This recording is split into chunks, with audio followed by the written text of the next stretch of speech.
শুরু হয়েছে বিশ্ব ইজতেমার দ্বিতীয় পর্ব। টঙ্গীর তুরাগ তীরে বিশ্ব ইজতেমায় অংশ নিতে সমাগম ঘটেছে লাখো মুসল্লির।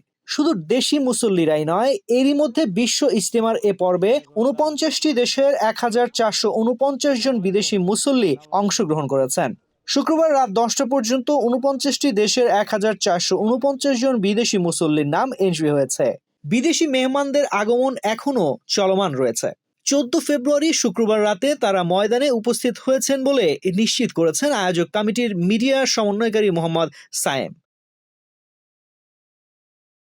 বিশ্ব ইজতেমার এই পর্বে বিশ্বের বিভিন্ন দেশ থেকে আগত ধর্মপ্রাণ মুসলমানরা ইসলামী শিক্ষা, দাওয়াত ও তাবলিগের মেহনত এবং বিশেষ বয়ান শুনতে অংশ নিচ্ছেন। ইজতেমার মূল কার্যক্রম সুশৃঙ্খলভাবে পরিচালিত হচ্ছে।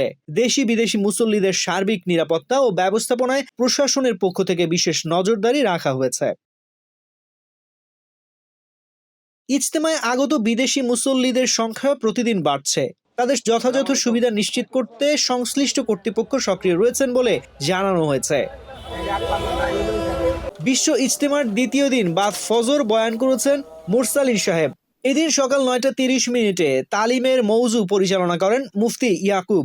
বাদ আসর বয়ান করবেন বাংলাদেশের কাকরাইল মসজিদের মাওলানা মনির বিন ইউসুফ। বাদ মাগরিব বয়ান করবেন মাওলানা আব্দুস সাত্তার সাহেব। বিশ্ব ইজতেমার দ্বিতীয় পর্বে মাওলানা সাদ কান্ধলভি অনুসারী মুসল্লিরা অংশ নিচ্ছেন।